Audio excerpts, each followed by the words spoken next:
Welcome to Retro Fanfic Retrospective, the podcast where we dredge up old fanfiction and expose it to the cold, harsh light of 2020.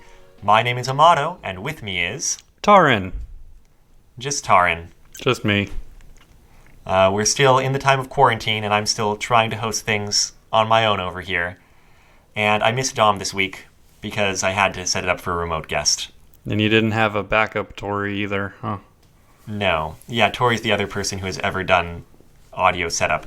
And we still had to pull in Dom to try to get things working, and we think they're working. Hopefully, people do not listen to this podcast and just hear me talking to myself, Garfield minus Garfield style. Even though that's way better than Garfield? It is way better than Garfield, but you need to have experienced the original with Garfield before you can get the humor of Garfield minus Garfield. Well, there's plenty of previous episodes. Check out the various platforms on which they exist, right? That's true. Yeah. I suppose people could go back and listen to normal episodes and then just hear me ranting to myself about Calvin and Hobbes. With these pauses, right? And then, being interrupted by nothing. Right. Cutting into nothing. Yeah. I think we're onto something here. Speaking of Garfield, we're reading Calvin and Hobbes fanfics today. Yes. And you know, apropos of absolutely nothing, the author of the first fanfic early on is like, oh yeah, it's a shame Calvin and Hobbes, is no longer being written. Maybe someday they'll be immortalized in a movie like Garfield was. Right, and that is a joke, right? I hope so, because did anyone... you know what? I didn't see the Garfield movie. Maybe I'm being harsh on it. Was it any good at all? Everyone hates it and thinks it ruined Bill Murray's career. That's what I thought, right? Like, no one likes that movie. Right. Maybe they were referring to, the old cartoon movie, which had, 4 stories loosely adapted from the comics. That was a movie? I mean, I remember the cartoon. It was... Oh, yeah. Garfield's surprisingly, yeah, not as bad as one would think at all. Right. And even that, the and friends part was oh, that's actually, not bad. Weird. These characters are inoffensive, and one of them is an egg, and that's cool. Right. Yeah. And they have farm activities instead of being around the house forever. Yeah. Wait a minute. Is Garfield the comic strip of our time? Yeah, there you go. Huh. All of the introvert jokes that everyone's making on Twitter, it's like, oh, John was already not in contact with anybody and never leaving the house. So Garfield was my first favorite comic strip as a 5-year-old, and then, luckily, I transitioned to a much nobler comic, as did you, right? Oh, yeah. Thanks for transitioning me out of that hole that we were in, Taran. Because, yeah, I should have been asking you, what's your background with Calvin and Hobbes? Yeah, so my dad just had some Calvin and Hobbes collections around the house before we got the paper. And I think the paper ended up reprinting Calvin and Hobbes, but the collections were great, and once I actually started reading them, I ended up rereading them over and over and over again, just because it just felt so. Even though I never identified with Calvin really at all, just him being a kid and the whole world being kind of seen through his lens, but sort of also at the same time in this vaguely self-aware way that I feel like children are aware that they're pretending, but it just doesn't mean the same thing. Anyway, I like that a lot, and I think by the time I finished reading all of it, I had read through various collections as I owned them one by one, over and over and over again, to the point where I felt like I could reference any Calvin and Hobbes comic strip ever. Yeah. Yeah. Well, we're on the same page there. Like, I was the person you would reference them to, more or less. Like, we could refer to some punchline or, like, something, and we'd know exactly what strip we were talking about. Yeah. I can't remember if that was annoying for our friends, our mutual friends who were around at the time. But yeah, it was pretty neat to just be able to refer to a random comic out of, like, 20 years. I don't think it was quite 20 years. It didn't run 20 years. Like 14, 12 years of comic strips. And just be on the same page. Have you, out of curiosity, have you read Calvin and Hobbes recently? I have, because, our 5-year-old read through a lot of it eventually. And I must have started reading Calvin and Hobbes when I was really young, too. My background is exactly how it started is murky, but I feel like I might have started reading Calvin and Hobbes' little collections in Spanish back when we spent a little bit of time in Mexico when I was a kid. And I probably didn't understand them very well. But to be fair, I didn't understand most of Calvin and Hobbes in English very well either when I was reading it as a little kid. Like, that was one of the pleasures of it, is going back and rereading it as I'm older repeatedly and actually understanding more and more of the jokes each time. Right. I think at 33, I finally understand all of the jokes, but I could be wrong. Yeah, I definitely remember a few comic strips where I just had no frame of reference for what they're talking about, and Calvin's interesting because even more so than the stuffed tiger Hobbes / real tiger Hobbes. Real stuffed tiger. Calvin uses a lot of fairly large words without seeming to have much of the wisdom you might associate with having a large vocabulary, which is a whole wisdom, like, kettle of worms we could get into. But yeah, it's definitely a good way to learn weird words, I think. Yeah, for sure. I guess the only other things to say about my Calvin and Hobbes background are that my beloved stuffed animal from my childhood is named Mr. Bun after the Mr. Bun from Calvin and Hobbes. Oh, yeah. Because kids have no creativity. Right. And what else was I going to say? I remember I was following Calvin and Hobbes towards the tail end of its run. I definitely cut out the strips from the newspaper every day for about a week before I lost interest. And I think it was the storyline where, like, Susie's going home with Calvin after school for some reason because, like, her parents are unavailable or something. Uh-huh. Is that right? Yeah. That's it. That's it. That's what we remember. That's my story. Those are the only other interesting things I had to say. Well, how do you think... So you understand all the jokes now. Do you enjoy the strip as much as you did at other points in your life? Yeah, probably, except for not being surprised anymore. Right. And also, I can now more clearly see that, like, oh, the early stuff is not as good. And it kind of gets gradually more on point further on. Yeah, and then there are those random sojourns into just him venting about, like... The art establishment? Yeah, like marketing and commercialization and whatnot, which... Well, I enjoy those more. I mean, I've got to say, I identify a lot more with Calvin's dad now than I ever did. Right. You seem... Well, actually, Calvin's dad has always reminded me of your dad. Oh, yeah, for sure. Who has been on the podcast.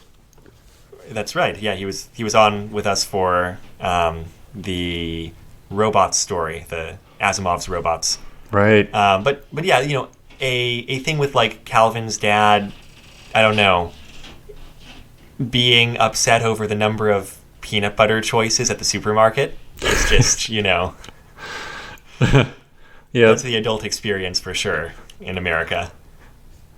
Yeah, I think that is how I would summarize my own reaction. I'm a bit, because I'm not surprised by anything, I'm a bit less intrigued by the storylines, but I relate a lot more to certain characters, which is nice. I'm actually, as we record, I have my laptop, because it's quite a small laptop, I have it sitting on my collection that my brother Galen gave me of all of the Calvin and Hobbes comics, like It's like three relatively huge books of comics. Very good for putting my laptop on. There you go. That's the real strength of Calvin and Hobbes. Well, I'm sure we'll have more to say about the strip, but we should probably get into the fanfics, because I actually assigned 2 fanfics today, because one of them is short and the other one is very short. Mm-hmm. And we're starting with the very short one. It's a fanfic called Reminiscence by Kenya Starflight. It's on fanfiction.net, published 2004, and you can find a link there at bit.ly/rfrcalvin, because I'm not going to make anyone spell reminiscence if they're trying to find this. Mm-hmm. And it appears to be, if there's one famous Calvin and Hobbes fanfic, which is I'm not arguing that there is, but if there is one, it appears to be this fanfic. It's like referenced a couple places on the internet. There's a podfic of it that you can find, posted on Tumblr. Oh. I'll drop a link there as well onto the post here. And a lot of people seem to enjoy it quite a bit, and it's the only Calvin and Hobbes fanfic I had read before seeking out any for this episode. It has almost as many favorites as it has words, which is that's true. Impressive. Fanfiction.net says words, more than 2,000. Favorites, more than 2,000. Follows, 246, despite the fact that it's a one-and-done, one-chapter fanfic that will never have another chapter posted. So I don't know about that. Right. Maybe some people just didn't understand how follows work. Maybe bots are a thing on fanfiction.net. Do we know? Well, they are. I definitely do get, fanfiction.net messages basically sexually propositioning, So, and I'm pretty sure they're from bots. 99% sure. Because of how they proposition you, or? They're bots. I mean, they're spam. But anyway, the point is, maybe bots follow this for some reason. I don't know why that would be a profitable thing to do. Whatever. Yeah, who knows? The category this fanfic's under, for genre, is drama and angst. It's a Calvin and Hobbes drama and angst fanfic, which I guess seems accurate enough. I appreciate that fanfiction.net combines the two. But yeah, this seemed fairly angsty, I suppose. Yeah, I mean, it's something. I didn't remember having strong feelings about it when I read it however many years ago I did. Mm-hmm. But I find it a little bit annoying now. Same. Let's go into it. I'm sorry, Kenya Starflight, if we're going to be kind of annoyed by you. Can you tell us the basic outline of this story? Sure. The first, maybe third of it is sort of this introspective examination of what childhood is like and what imagining is like. And it kind of goes through... It's from Calvin's point of view, we learn. It's about... It kind of goes through all of the major hallmarks of the Calvin and Hobbes comics, of his imagination in particular, the machines, the devices, and the imaginary role play, and the Hobbes being, real to him kind of thing. Yeah, exactly. And then it sort of goes into his feeling like he's not feeling. He literally says he lost the ability to sort of imagine, I guess, of mastering altering reality, as Calvin narrator puts it. This is all in first person. And then after that, it goes into let's back up a moment, actually. Let's talk about that first part. Let's do. So it's very Changeling the Dreaming. It's very, glorifying childhood imagination. And, I get where they're coming from, especially from, a Calvin and Hobbes, fanfic, Calvin and Hobbes background. But, to some extent, I'm the parent of young children. Uh-huh. When our older kid was maybe 2, I would say was when there was sort of that greater ability to imagine things, or, lack of distinction between imagining and not. Mm-hmm. And, that's when he was oh, yeah, there's 15 ghosts in the basement or whatever, like, not in the basement, we don't have a basement. But like, there's like 15 ghosts downstairs or whatever, and we're like, oh, really? Like, tell us about it. And, he would tell us a little bit about it, like, very seriously. Calvin's 6, and like 6 years, or in the strip, right? And 6 years old is kind of the time they're talking about here. Our older kid's only 5, and he's already very, like, rule-bound. Like, if our younger kid, says something, an imaginary play, like, our 5-year-old will, like, correct him about, like, oh, no, you're not actually doing that, right?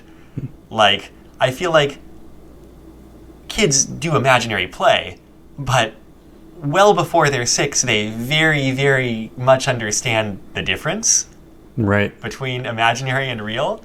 I don't know. Maybe that's different from kid to kid or something. Yeah, I would think. I mean, your children are very precocious, so maybe they become adults already, and we just haven't noticed. But whoops, there is. I think I probably crushed their imagination as described here. I think you're right. I do think it's probably individual to kids, different children who maybe are looking for their imagination as some sort of escape. Maybe they're more willing to believe it even if they wouldn't otherwise. I think sort of my issue with the section, or just something I would point out, is the end of it, which is, it's still all very short, but the end of this sort of introspection is sort of blaming adults, right, for stripping the young ones of this remarkable ability to mold their world. It does that in general, but then in Calvin's specific instance it says, oh, but eventually I lost the power, not out of adult interference, but out of my own neglect. Right. But you're right, it does blame adults for doing that, yeah, for like not playing along with their imagination or whatever. And I'm sure that you've lost the ability to imagine, Taran. Don't fool yourself. I still have delusions though, but I feel like that may be my own perspective if I was like a teenager, like thinking about like being kind of bitter about how my childhood had sort of been taken away from me by the nasty adults. But I also, as an adult, and maybe I'm just defensive about it, I do feel like there are a lot of influences on children, even at young ages, which would cause them to not really want to be like in a fantasy world like someone like Calvin and Hobbes is. There are a lot of serious things that can happen with children that make them, as some people would say, grow up like really quickly, and sort of lose that sense of wonder. I imagine. I'm not a teacher or anything, and I don't have my own children, so maybe I shouldn't talk about it, but I do think... No, I mean, I think that's fair. Is that like this idealizing of childhood is like a very specific perspective that is, not all of childhood. Right. And oh, sorry, go on. It's the children, like the child perspective versus the adult perspective, which is just sort of rankling to me because it also kind of puts these expectations on adults, or how adults behave, that I kind of disagree with. But on the other hand, I take the point that maybe a lot of parents don't let their children just be as creative as they are naturally inclined to be before they, I guess, have to stop being super creative, which doesn't sound like it's a thing that actually has to happen. I don't know. I hear you. And the other thing about this segment that kind of rubs me slightly wrong is that it's very saccharine in terms of like its perspective towards childhood, right? Mm-hmm. And Calvin and Hobbes has that sometimes. But the other half of the time, Calvin and Hobbes, like Calvin's imagination and creativity and energy is all kind of attributed largely to his age, right? Right. But his total selfishness and self-centeredness and inability to do long-term planning and like, lack of appreciation for waiting or for anything like that is also a frequent, theme in the comic and also chalked up to his very young age, right? Yeah. Like the first line here is, when you're 6 years old, you think childhood goes on forever. And that calls back to that Sunday strip with the dad, like they're cooking hot dogs outside and the dad is going on about how like, oh, you should enjoy the process and like enjoy this beautiful summer evening and, times like this don't last forever. And Calvin's, there's a beat and Calvin's like, so should I order out to McDonald's or what? Yeah. and the dad's final comment is, yeah, I know. You think you're going to be 6 years old forever. And there's just none of that kind of cynicism about childhood or about child perspectives in this fanfic at all. Definitely. And even further than that, like, Calvin and Hobbes, like, we get the impression that Calvin is himself an incredibly creative little kid, like probably right. Like a lot of kids are, but his fantasies, or whatever they are, maybe they're actual magical adventures, who knows? It's never really, I mean, why explain it? But yeah, they're definitely probably just his fantasies. They're not always fun for him. Like, he doesn't, like, being trapped, like with gravity upside down. But that sounds fun, right? But he seems to have actual stress from a lot of. He's distressed by a lot of that. You're right. Yeah. So. Yeah, I feel you on that point. But anyway, the second half of the fanfic is kind of walking through Calvin's life post 6 years old. Mm-hmm. Or at least a few key points of it. Like, he becomes a paleontologist. That's kind of cool. I mean, I don't know how many people's interests carry on from when they're 6 to their professional careers, but some people's do. Sure. Maybe circle back or something. Yeah. And I guess the key point here is that he drifts away from Hobbes, starts spending less time with him in favor of peers, specifically, like, he starts playing Pokemon cards, and that's kind of the start of them drifting apart. Right. With, like, other kids. The evils of collectible card games. I kind of liked how the steps by which he went through pretty quickly, like, his relationship with Hobbes, I guess, disintegrating. How, like, he did bring Hobbes to play Pokemon for a bit, but Hobbes didn't like it. The guys... And slept through it. Right. Made fun of him or whatever. And yeah, that sounds fairly realistic, I suppose. It is fairly realistic because it's very much the process of just, like, you stop hanging out with one of your close friends in, like, your elementary school age or whatever, right? Like, your interests start diverging, and then you have other friends, and you hang out with them instead. Except here, there's that element where, like, then one day he returns to his room and, like, all he sees is Hobbes as a stuffed animal. Mm-hmm. Yeah. But even that's not super distressing to him, which is an interesting way of going with this. He's kind of like, he mourns Hobbes, but, like, or the loss of Hobbes as a friend, but, like, he doesn't seem to have any existential crisis because of it. Or, like, fear for the existence of Hobbes at all, or something like that. Yeah, there I think I saw some sort of, it wasn't a satire, but I remember seeing some sort of spoof or something on Calvin and Hobbes, on a Calvin Hobbes strip where Calvin's, like, just super busy, like, doing something, and then the very last strip is just Hobbes just sitting there on the bed. And as a stuffed animal. Right. Yeah, that made the rounds of the internet a while ago, too. A while ago, like 15 years ago, I don't know. I remember feeling like that was, like, that hit me pretty hard. I was like, oh man, that's pretty poignant, and he doesn't even notice that his... Yeah. But this didn't really make me feel quite the same, maybe because I'd already experienced that before. I don't know. Well, maybe it's because he does notice. Mm-hmm. But he also doesn't have any fears over the existence of Hobbes. Like, Hobbes stopped talking to me. Hobbes stopped, like, interacting with me. He's not like Hobbes never existed. Mm-hmm. He doesn't have that, which would have been a lot more, angsty or distressing or, even real. Right. But then, the other progression of his life, there's there's this thing where, like, the author wanted to wrap a pleasant bow on all of his relationships, which is weird. Yeah. I felt like I was being pandered to like,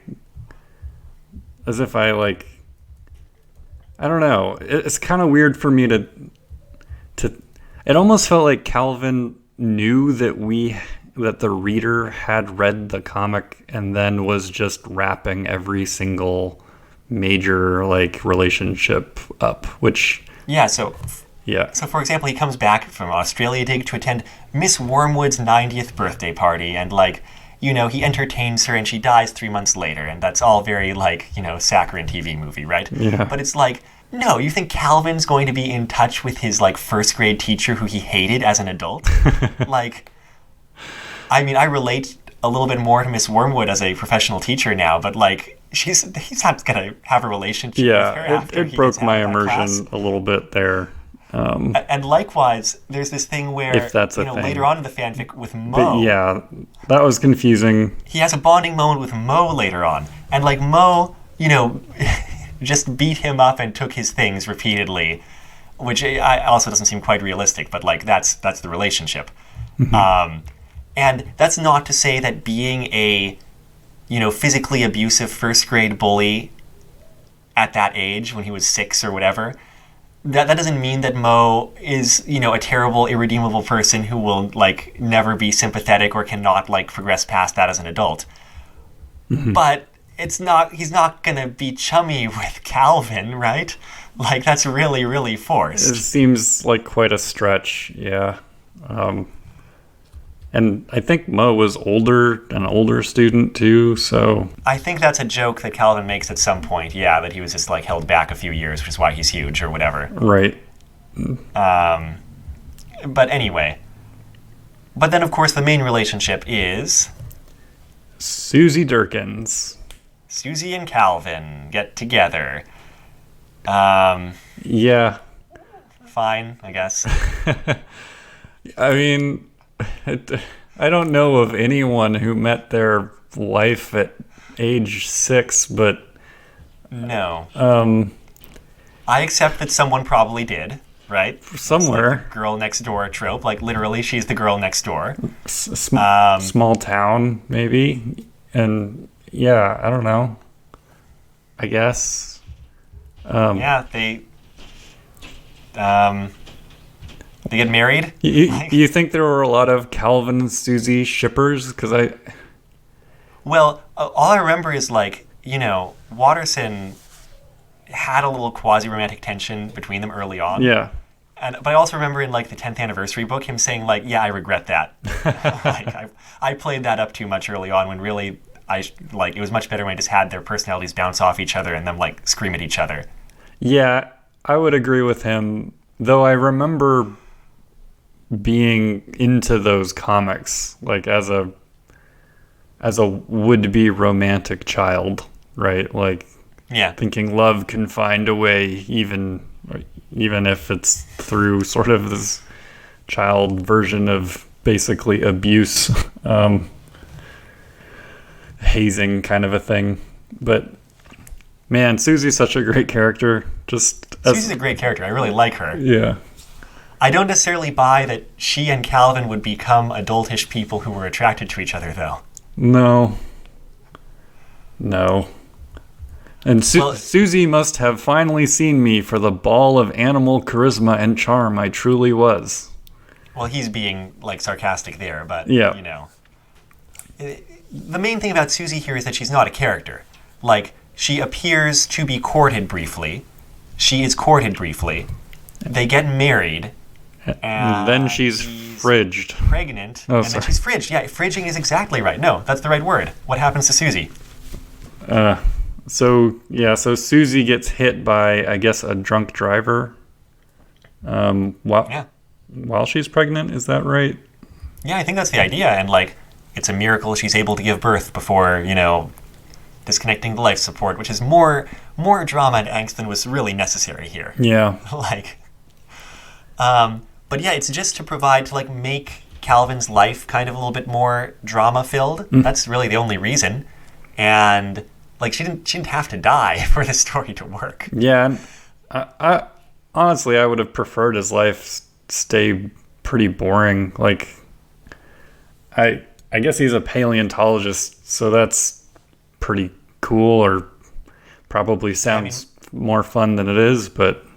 Yeah, my understanding is that most people who go into that line of work, their job is to do a perfunctory dig on sites where they're going to build, like, a large building or something, just so they can say that they checked for artifacts, and then, like, that's it.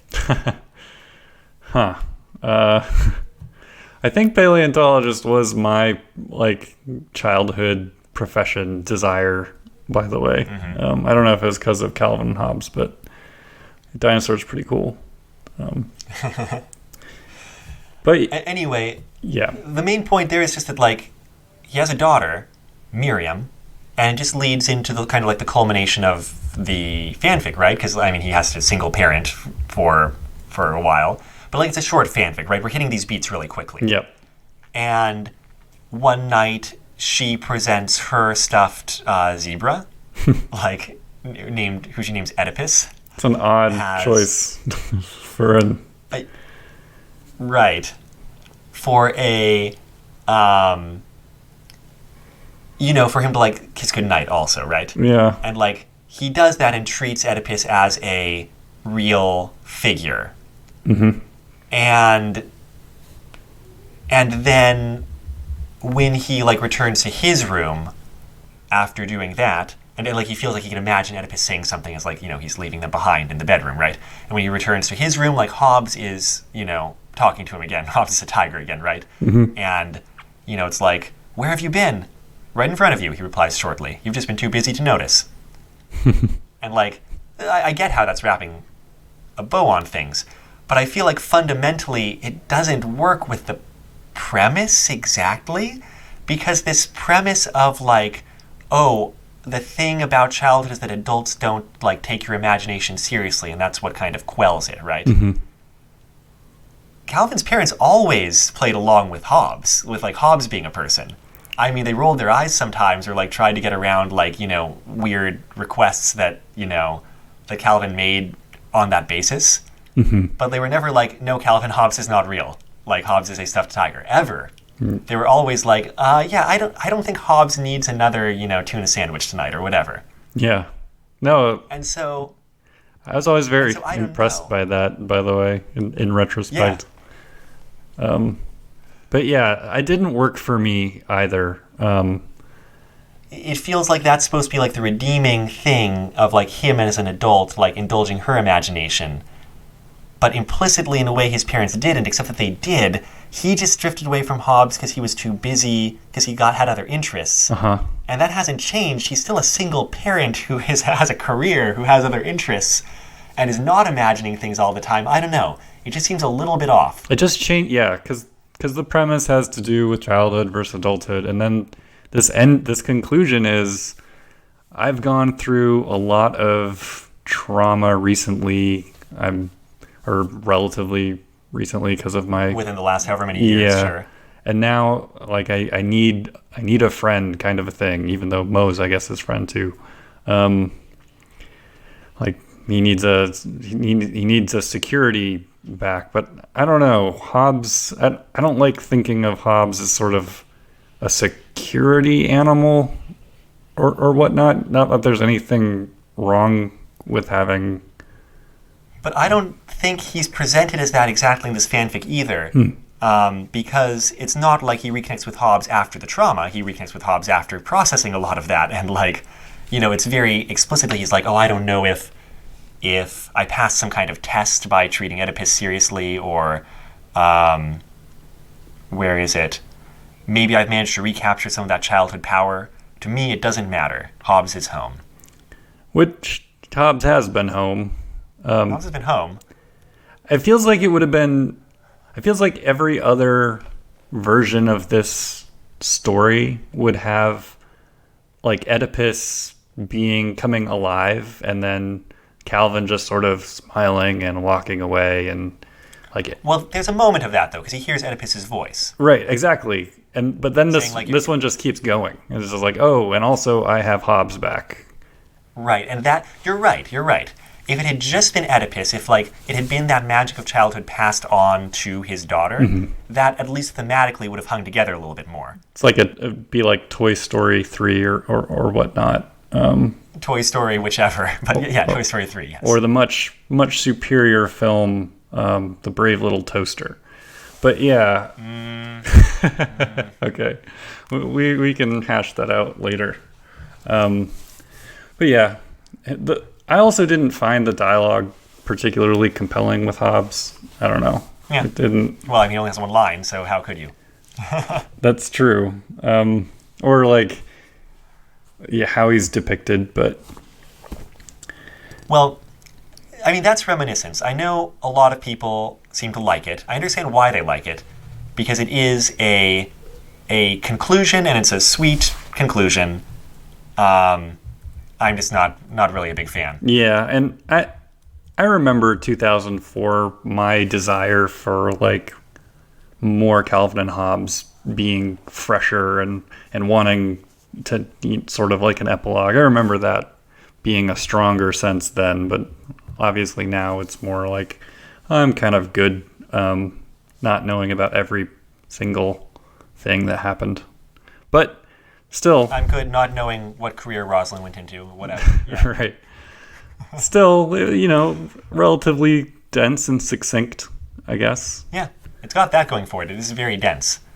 It doesn't overstay its welcome. Yeah. Our other fanfic is significantly longer. Still not long. 10,000 words, 11,000 words. And it's called Geniuses by Amaretto. Mm-hmm. And I think it's interesting that it's from the same time frame, I believe. I mean, the other one was late 2004. This one's April 2005 that it was posted on fanfiction.net. And you can find a link to this one, by the way, at bit.ly/RFR Hobbes, Hobbes. Because geniuses, can't shorten it well enough. I wanted a Calvin and a Hobbes. Don't we all? Don't we all? And the thing about this fanfic is that it's a crossover, and I was kind of sold on the premise. It's also recommended online, so, I had a reason to think it was good. But also, it is Calvin Jason Fox / Right. Which this is, of course... it's a great idea, I think, but... It's a great idea. This is Jason Fox from Foxtrot. I guess we talk about our background with Foxtrot. I mean... Good point, yep. How about Foxtrot's the kind of strip that one got into once there was no longer any Calvin and Hobbes, and you were looking for something, not as good as Calvin and Hobbes, but good enough. And sort of whimsical and with, like, a focus on children's relationships, maybe, but... and it's not as good as Calvin and Hobbes. No. It's not at all. No. It's got its charms. Yeah. Like, the author, what is this? What's his name? Bill Amend. Bill Amend. Bill Watterson, Bill Amend, double bills. Bill Amend. He's really into the same pattern of joke a lot of the time, right? Yeah.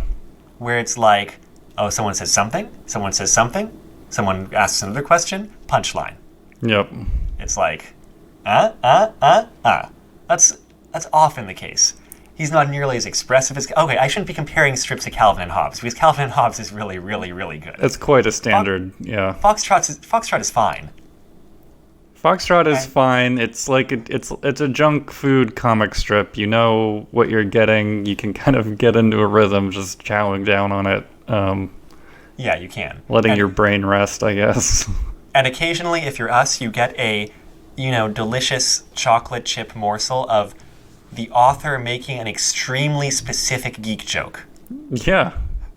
Like, very pointed D&D or Star Wars or, whatever jokes. Yeah, and he makes them fully aware that most of his audience will have no idea what he's talking about, but he has whole characters devoted to those jokes, so... Right. And one of those characters is Jason Fox, the youngest, kid in the Fox family, and he's a total nerd, right? Mm-hmm. He actually has knowledge of useful things like math and science and that sort of thing. And I had never thought to hold him up against Calvin as, a compare and contrast sort of thing. But this author did. Yeah. I think... And so, go on. Without spoiling anything, I think the author does a fairly good, like, comparison of the two in terms of, like, the style of how they think and act. Yeah. But yeah, I guess let's get into it. Sure. So it is set at a college. I don't even know if we know the name of the college. It doesn't really matter. But Jason and Calvin are college age. They're both staying at the same college. And we're mostly from Jason's point of view. Right. He sees some frat boys knocking over a bunch of like elaborate snowmen like outside and kind of goes to be like, hey, what are you doing? But they're drunk assholes and that sort of thing. And this leads into like Calvin, who's the one who built the snowmen, kind of coming out and butting heads with them, and security shows up, and that's how the two of them meet. Right.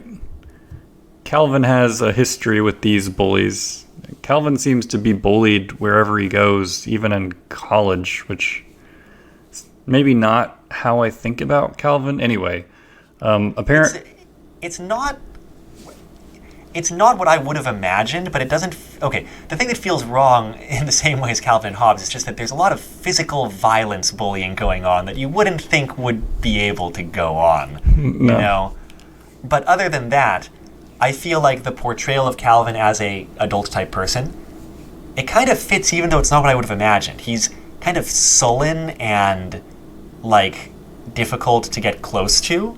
Yeah. And has a lot of anger, but still also a lot of creativity, right? Right. So Jason is annoyed by these jerks who have kind of beaten up Calvin, and he calls security on them, I guess.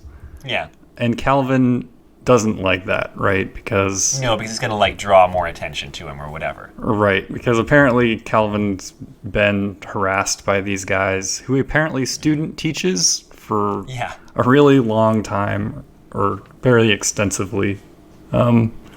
Calvin's an art student, by the way. Oh, yeah. Or, as it turns out, a triple major, what is it, art history, and...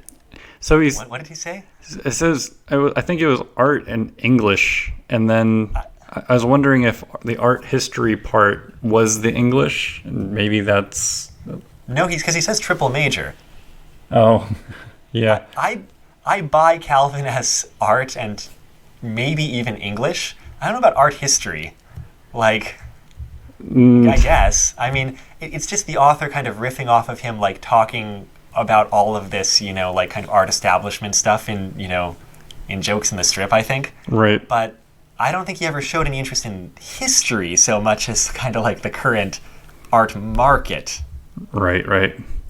Well, whatever. I just don't see him, like, being extra academic about his art interests is all. No, I can't see it either. But he sort of fits the mold of the art students I kind of remember from undergrad, where he's sullen and kind of like, as Jason would put it, hot. The one thing that I didn't quite feel like was my like stereotype of an art student was that at one point he gets embarrassed, I think.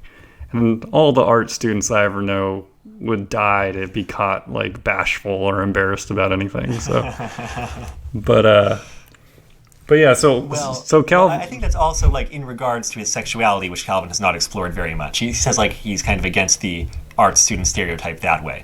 And speaking of sexuality, it's not spelled out for us for a long time, but Jason's bi, and Jason has the hots for Calvin immediately, and that's honestly important to the story in that Calvin's not gonna like go try to be friends with this random guy he just met. And so a reasonable amount of the energy in this fanfic is that Jason's pushing the relationship basically to flirt with Calvin. Right. Like, he's the one kind of seeking out more opportunities to interact with Calvin or whatever. I mean, flirt's not the right word because he's not very good at that. But, like, because he has a crush on this person, he wants to, like, seek them out and learn more about them and, whatever. His crush is immediate, and I felt like it was like that dynamic of him having a crush and sort of trying to get Calvin to spend time with him was very realistic for both how I have acted when I've had crushes and what I've seen in the wild. But Yeah, I agree. And also I can imagine it well because Foxtrot characters don't have a wide variety of facial expressions. But one of them is they see something and their eyebrows go way above their head for a panel. Right. and that's the reaction that Jason has. Sort of an auga sort of moment. Yeah. Exactly. But yeah, so Calvin has a number of projects he's working on in order to fast track his triple major. If you want to fast track it, maybe drop a major or two, but okay, Calvin. One of them was the Snowmen, which is it harkens back to the comic strip where he makes these incredible snowmen, which, like, as a kid, I was like, this creates unrealistic expectations for snowmen for me.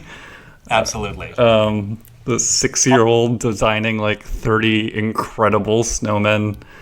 Yeah. Honestly, one of the weirdest things about the fanfic is that like final project, snowman project that the frat boys trashed. You never actually get a description of it. I was like, but what was he building? Like, Jason's very impressed by them. He's like, yeah, those were amazing. You know that one of them was female. That's all you hear about it. Yeah, I mean, there are whole story arcs in the Calvin and Hobbes comic strips about the snowmen, especially the killer snow goons, right? So a little disappointing, especially when later, like they go into it. The author goes into this fairly extensive and useless description of Jason's apartment that never matters. But in any case. Yeah, it's kind of world building. There's a few kind of world building things that I do sort of appreciate because the state of their lives is more interesting here than, for example, in something like Reminiscences.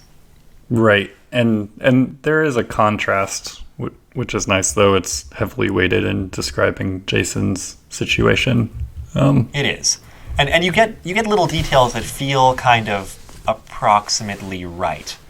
Like, there's a point later on where it's mentioned that Jason has a car, and the explanation given is, where is it here? His mom didn't want to. Sorry, go on. No, go on. Yeah, that's right. His mom didn't want him for it to be too difficult for him to get back home. Was that it? Or like, didn't trust the safety of the public transportation or something like that.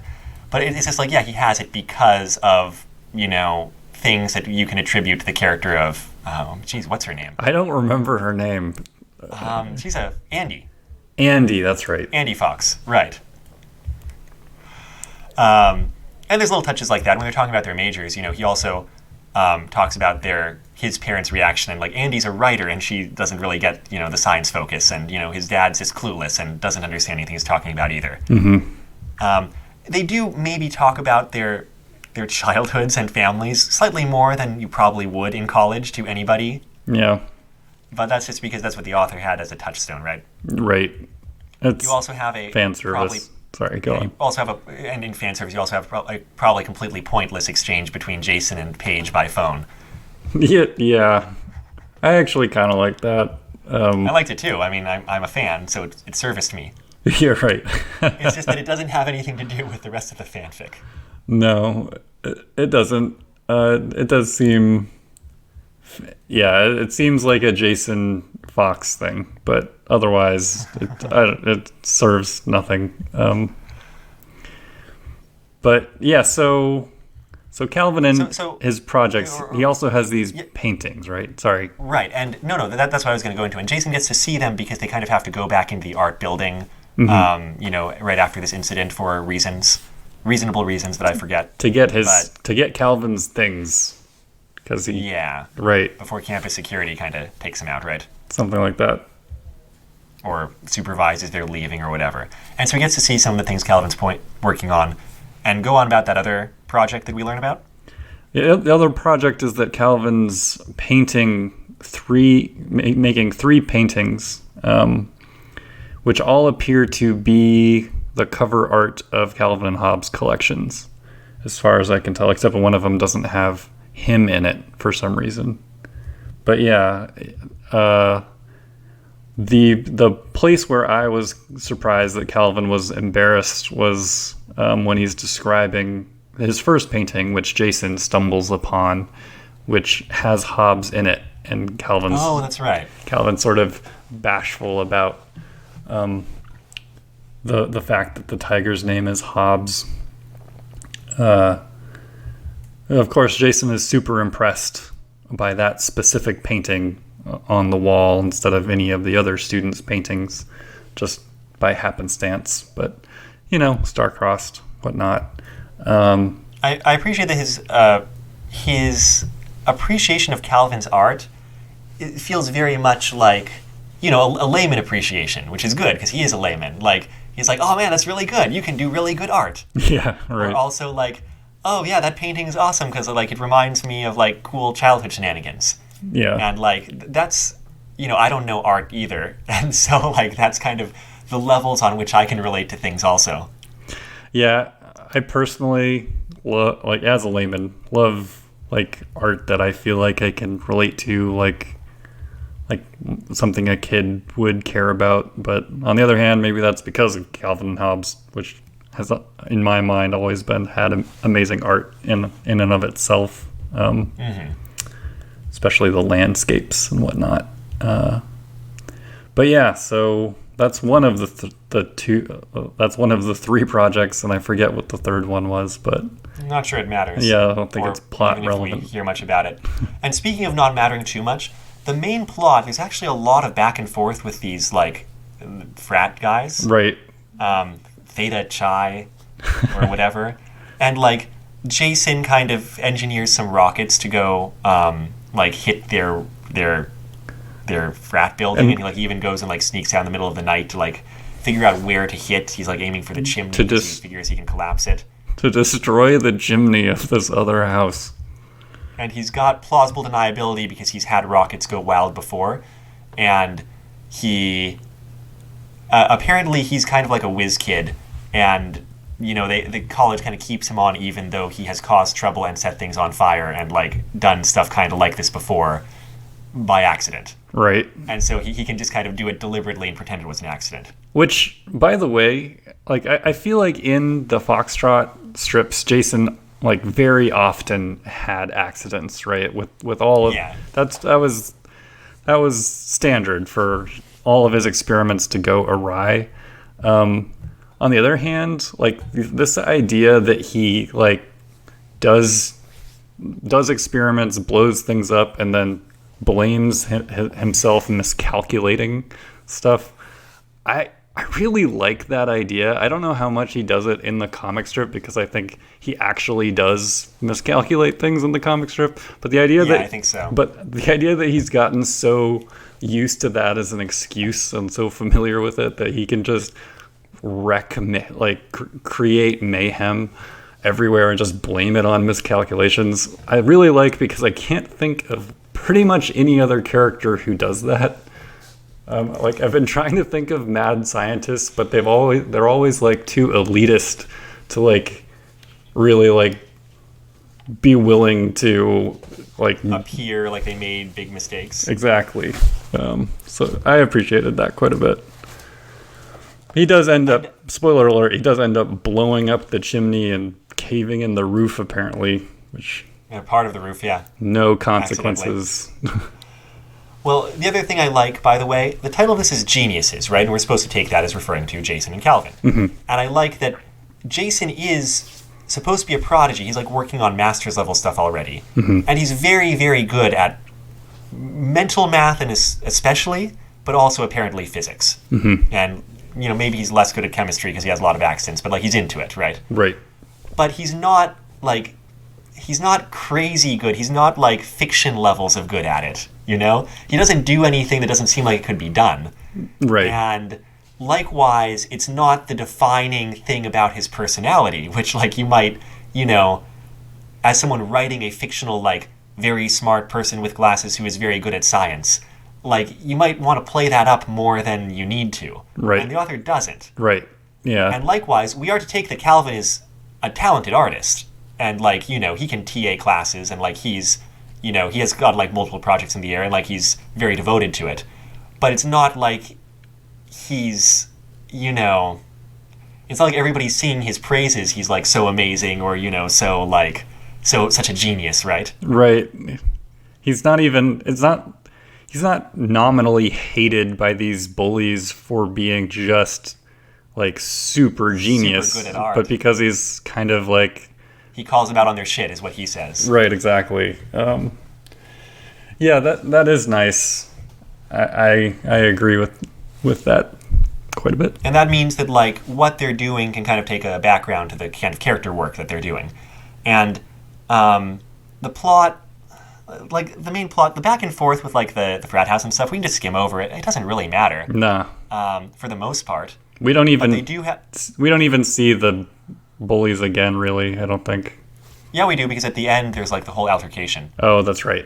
At the end. Yeah, they figure out that, like, Jason shot the rockets, and, you know, there's, like, a conflict, another physical conflict. Mm-hmm. And at this point, Jason and Calvin have gotten to, like, spend a couple of conversations together, because they both were scouting out the frat house for revenge.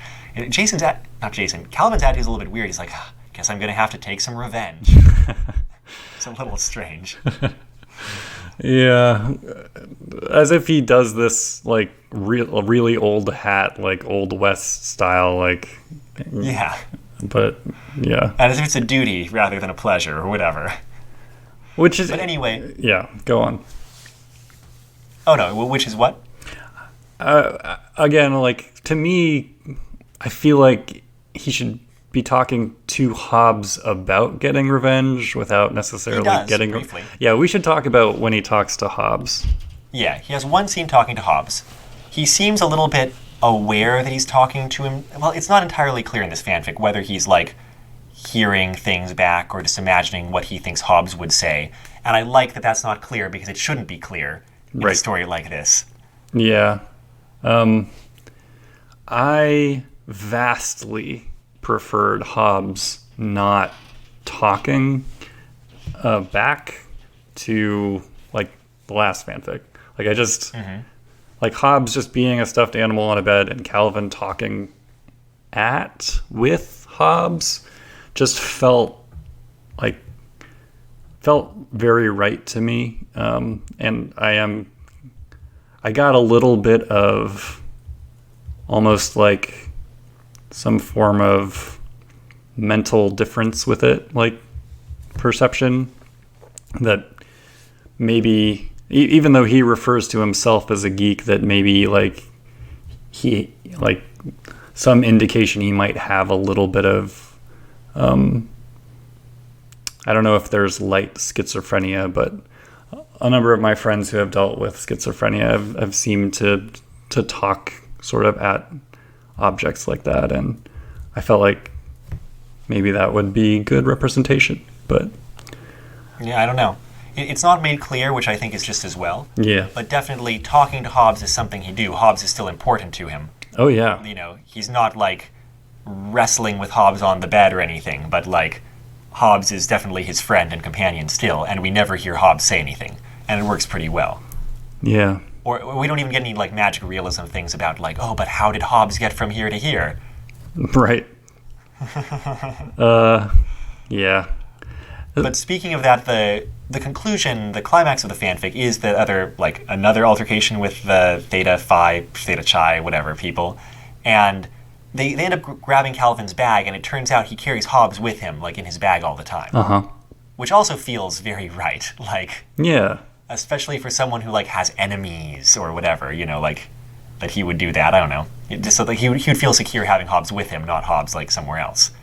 And when they grab Hobbes, like, you know, Calvin's like, oh, give him back, you know, can't hide that he's very important to him. Mm-hmm. And they like keep away with him, and there's like a whole physical thing, and the like security is called again. Prominent role for campus security in this story. Campus security, I will say they are on their, you know, they they get to places they need to be really fast, which is, I suppose, what we want. But and a turning point in Calvin and Jason's relationship here, besides kind of like having these shared traumas of, conflict or whatever, is that like Hobbes ends up dropped in the snow and Jason makes an excuse to go back and fetch him, like under the noses of of campus security, so that like they don't know what's going on, and return him to Calvin when they're all getting hauled away by security because they've all been in a physical fight. And what's more, his explanation when he hands him back is Hobbes said he didn't much care to be left in the snow and that he wanted to see you get in trouble. And then in the fanfic it says, Calvin looked startled, staring from Jason to the tiger and back again. His face had a boys don't cry expression before he gave Jason a smile that was hesitant but happy and sweet, despite their dire circumstances. Jason had never seen a smile like it. That sounds like something Hobbes would say. How did you feel about this? I kind of liked it in that it's clear Jason does not hear Hobbes. Right. Jason just was struck to say that as an explanation right then. And that feels a little bit strange, because that doesn't really sound like a Jason thing to say. But it is kind of an indication that, like, he, like, as a way for Calvin to, like, let down his guard a little bit and, like, trust someone a little bit, them approaching Hobbes from that direction, even if they don't, have the same kind of relationship that Calvin does with him. I feel like that makes sense for why he might decide he would be closer to Jason, or could be closer to Jason. That makes sense plot-wise. For me, it was very confusing because I don't know if I missed a point where, like, is this Jason just inferring that Calvin doesn't just use Hobbes as an art project or something? Like, how does Jason infer that Calvin talks to Hobbes? Yeah, it just seems to be intuition. And I see what you mean, that is kind of a leap. Yeah. I mean, it's very, in a way, it's very sweet. But I also had this other negative reaction of, like, Jason speaking for Hobbes, for me, just feels very wrong. Like, to me, Hobbes speaks for Hobbes, so I don't know. Right. I mean, I understand that, too. It's an odd moment, and it's supposed to be odd. And I guess whether you like it or not, your mileage may vary. But it leads into the last segment of the fanfic, which is a little bit more bonding over being troublemakers as kids. And then Jason goes for the kiss, which I have to applaud him for, in that he kind of specifies, this usually does not work out for me. Jason had only kissed 3 people in his entire life, 2 girls and 1 guy. None of them had gone over real well, so he'd given it up as something else he'd never be good at. And, further on. So Jason decided that one more stupid thing in a long line of stupid things really couldn't make his night, much worse. And he leaned in and pressed a quick, shy kiss at the corner of Calvin's mouth. And that leads into, kind of like a, yeah, I'm attracted to you kind of conversation. Yeah. I mean, yeah, it was cute. I've definitely had, in my life, I've had much more tense, like, reactions to one person going in for the kiss without really asking first. Yeah, no, it's probably not a good idea. Just generally probably not, but maybe if you go really slowly. But anyway, that's a, they're just kids still in this, I suppose. Yeah, and I didn't mean he should be applauded for not asking for consent. I just meant that, like, for risking rejection, right? Oh, totally. It's so hard to make any sort of move like that, yeah. And I like in their discussion of their, sexual history, such as it was, this fanfic's version of the Calvin-Susie romantic relationship struck much, much truer to me, to the characters, than the other ones. Oh, yeah. Yeah. In this one, basically, they tried making out once in high school and neither of them liked it. Yeah. And I was like, yep, that sounds right. Yeah. That sounds much more right. Yeah, I can even. It's very easy to imagine. Wait, no, there's never any actual kiss, right, in Calvin and Hobbes, Oh no. other than Hobbes, I guess, kissing Calvin randomly. That was an odd strip, but yeah, it's very easy to picture Calvin and Susie trying to kiss and then not liking it. So, whereas this, I don't know. Yeah, I didn't mind how this ended up playing out, I suppose. Yeah. And I like how after the kiss, they kind of back off of anything physical. Oh yeah. But like there's the understanding that they're like attracted to each other more or less and like, maybe interested in exploring this relationship, and they hang out a little bit more in Jason's apartment. And there's also a kind of symbolic thing at the end where Quincy sort of just crawls over, looks at Calvin, like lays next to Hobbes, who's apparently near one of his sleeping spots. Yeah, I really liked that part. I don't know why exactly. I was like, Quincy in Foxtrot seems to be vaguely aware of what's going on. Not really. I mean, what I like about Quincy is that he does not seem to know or care what's going on, hardly Okay, ever. yeah, good point. He is, when Quincy is around, he sort of just gets in the middle of things, or is placed in the middle of stuff. And in this case, it does kind of blend the two series together, right? To have Quincy and Hobbes next to one another. And Calvin smiled is the last line, and Calvin smiled at that. By the way, in reaction to, that situation, we should probably specify that Quincy's an iguana, because Oh, right. maybe not everybody's as familiar with Foxtrot. Yeah, that's right. Quincy's How long do iguanas live? a really long time, I think, actually. Okay, well, there you go. But yeah, Quincy is generally Jason's pet, and is generally one of Jason's experimental subjects. Or means of causing things to be eaten, or whatever. Oh yeah. Like, So yeah, there. that's kind of how the narrative wraps up. Yeah, we want to talk about other little bits in it that we Sure. liked or found interesting. Yeah, back up. So near the beginning, when Calvin isn't super. Oh no, it's not near the beginning. It's when Calvin and Jason are talking about how they're both like getting revenge on the fraternity. I really liked Calvin's line of like, "You're trying to get my revenge for me." I like the idea that it was his revenge. I really liked, and then Jason weaseled out of like feeling guilty about that, which I also liked. On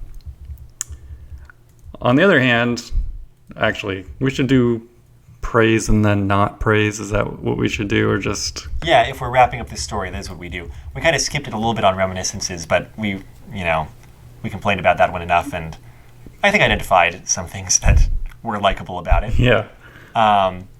As for this, yeah, so other praise. It is... Like I said, I think the extrapolation of Jason and Calvin works really well, and that's probably my favorite thing about the fanfic, because, when you're writing older characters, and the only source you had is them in elementary school, there's probably a temptation to take too much of their personalities, and transplant them into their adult selves. Yeah. And the author doesn't do that, but you can still see them as the same characters. Like, the lines of continuity seem there, between like, doing all this stuff as a kid and getting, bullied and beaten up as a kid, and, kind of his relationship with his parents brought Calvin to here, and, Jason's childhood kind of brought Jason to here. And it jives, it seems to work, which I think is praiseworthy, especially for doing it with two different characters from two completely different series. Yeah, it would seem like it would be really easy to go hard with extrapolating how they would be to being like more ridiculous people. Right. But it's sort of soft pedaled, which is nice. I buy it. Yeah, I buy it too. So another thing that I liked was that there was a Mongol Hordes line callback, which as a kid I really, really enjoyed, even though the criticism of it is also expressed in this fanfic, which is valid because it's not much of a It's not a good tongue twister. You can just say it easily enough. How many boards would the Mongols hoard if the there we go. How many boards would the Mongols hoard if the Mongol hordes got bored? Yeah. That was your favorite thing about the fanfic, huh? Favorite thing. And my favorite Calvin and Hobbes strip, because he just writes it out and then he like crumples up the paper and throws it in the trash. And that's the entire comic strip. Yeah. Any other praise from you? I think that's my biggest praise, is just the characters as they are drawn. I notice in terms of small things, there's even this like low-key misogyny going on from Jason, which, you know, is not an endearing trait, but like it just comes up a couple of times. And I mean, yeah, like Jason was a little like misogynist jerk as a kid, more or less. So yeah, I guess he retained a little bit of that. That's great. So was Calvin in his own way, but he doesn't seem to like... I mean, we don't see as much inside Calvin's head here. Yeah. Have you... I know you guys encounter this a lot, but like... Maybe I should be saying y'all, since I'm from the South now. I know y'all encounter this a lot where... Like, my gut instinct is, oh man, that's misogynistic. And then I'm like, well, it was 15 years ago, and are my standards different because it's 15 years ago? From 2005? No. I mean, well, what I'm talking about here is not like really the attitudes of the author. It's specifically lines of Jason's where he's like, oh, he sees a painting and he's like, oh, like that's some, you know, tragic, overly like tragic painting thing, probably painted by some girl.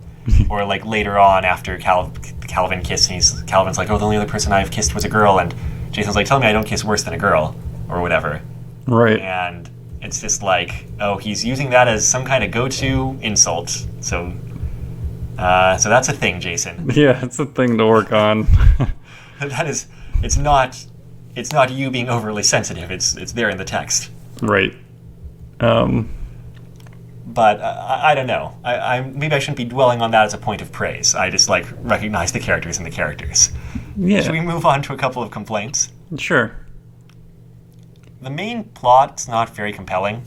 I mean, it's like, oh, you're fighting violent, drunk frat guys who have some kind of grudge against you. Is this like, I don't know. That feels like a plot that did not come from 2005. Yeah, it's definitely Animal House-esque. And Revenge of the Nerds. Revenge of the Nerds. I mean, speaking of misogyny, but anyway, yeah. Yeah, I just wasn't that into it as a kind of central conflict. I wasn't into it, and there was no like positive resolution to it or anything like that. It's like, oh, we'll just take revenge, and it will be a fairly meaningless revenge, and things will probably go back to the same way they've always been. The immediate physical conflict at the end is resolved, but nothing larger is resolved. Right. Yeah. If anything, tensions are higher, and yeah, maybe they'll be bashed for their relationship now. That's a cheery potential future. The author doesn't dwell on it, I guess, but yeah. Yeah. Yeah. I also believe this fanfic has a sequel or two. Oh, okay. But I don't know where they go with that. Yeah. Hopefully not deep into more frat boy conflict, because that's the least interesting part about this. Right.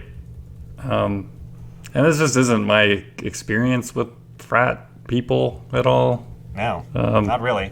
As a former nerd.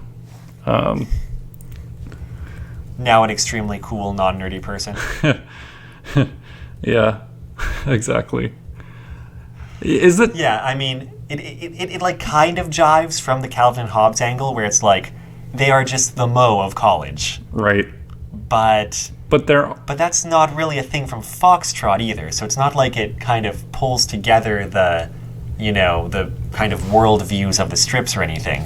I don't really remember Jason and Marcus getting beaten up by No, bullies. definitely not.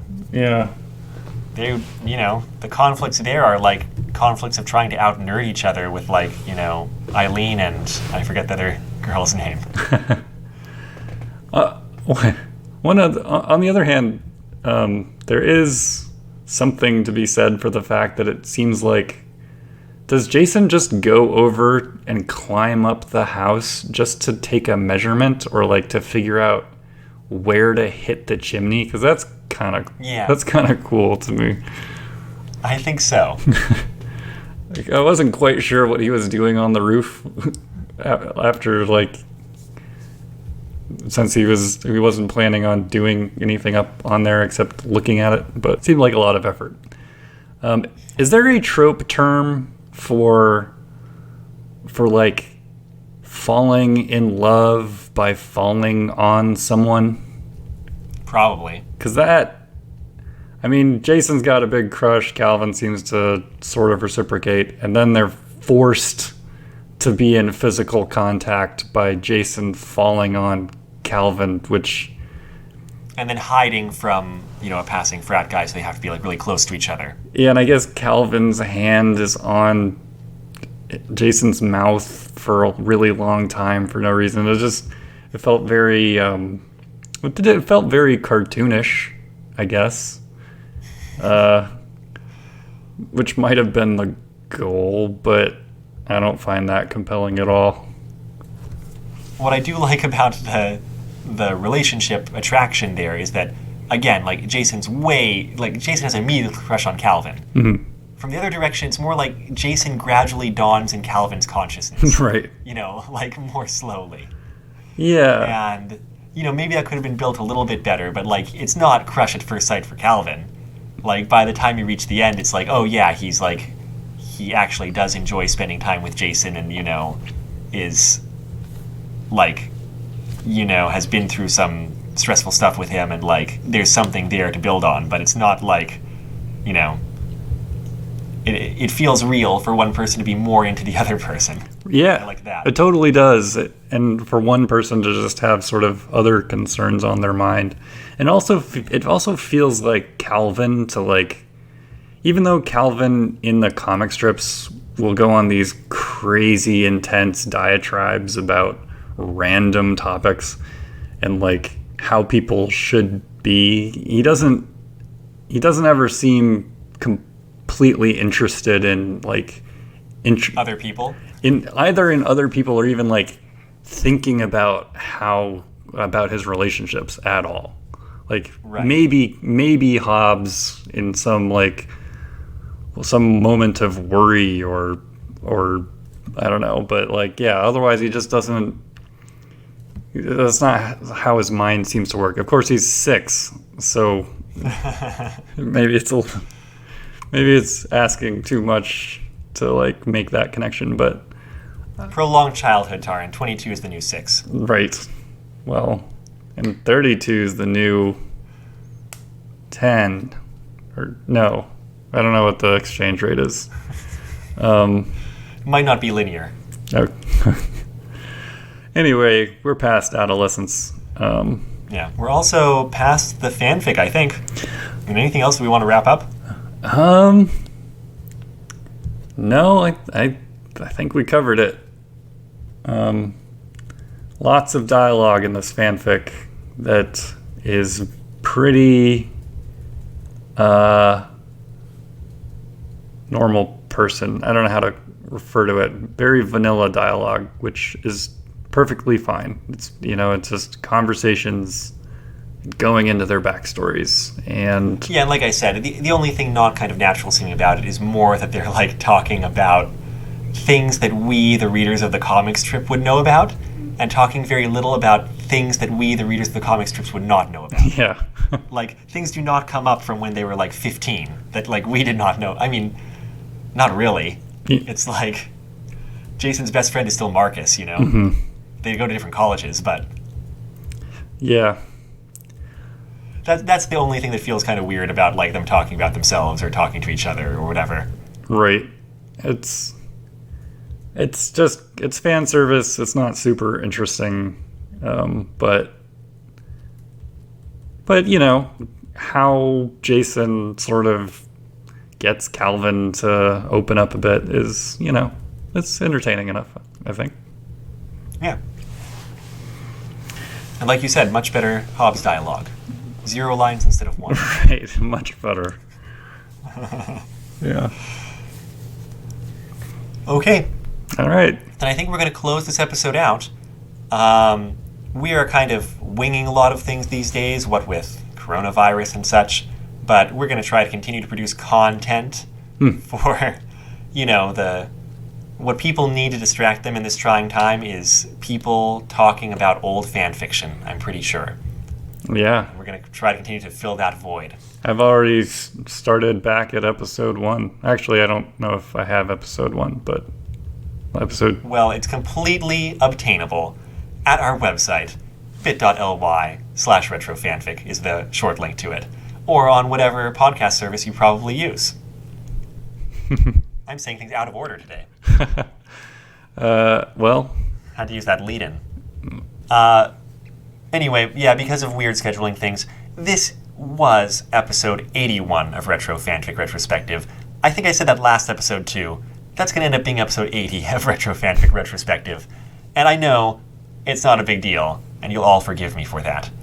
But this particular episode was 2 Calvin and Hobbes fanfics, Reminiscences and Geniuses. You can find the one at bit.ly/rfrcalvin and the other at bit.ly/rfrhobbes. Cool. Will do. Yeah, Taran, after sitting down and discussing these fanfics, you might want to go read the fanfics. So I'm glad I just provided you with those links. You've been faking it really well up until now. Look, I'm a savant. I'm a genius even, so... Oh. Am I also a genius? Are we geniuses? You're smart. No one would say that you're not smart. No one would say that. They're all too polite. All right. The podcast's intro song is the weekly fare off of the album Popey's Incredible Adventure by Komiku. The outro song is Run Against the Universe from the same album. You can find that album and other works by Komiku at loyaltyfreakmusic.com. You can find our website, as we said, at retrofanficretrospective.podbean.com, or the short link is bit.ly/retrofanfic. And if you have comments, questions, or thoughts about this episode, or Calvin, Hobbes, Foxtrot, or their relative merits, please contact us on Twitter at retrofanfic. Send us an email at retrofanficretrospective@gmail.com. We're also on Reddit at fanficretrospective. We've got Facebook at retrofanfic, and we have an Instagram at retrofanfic, I do believe.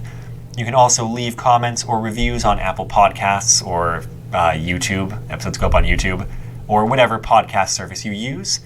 And all of those would be greatly appreciated. I'm Amado. I'm Taran.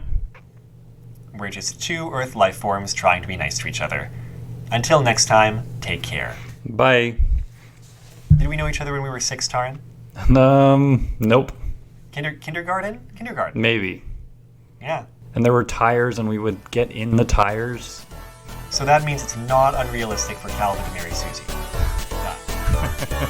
I think I missed something.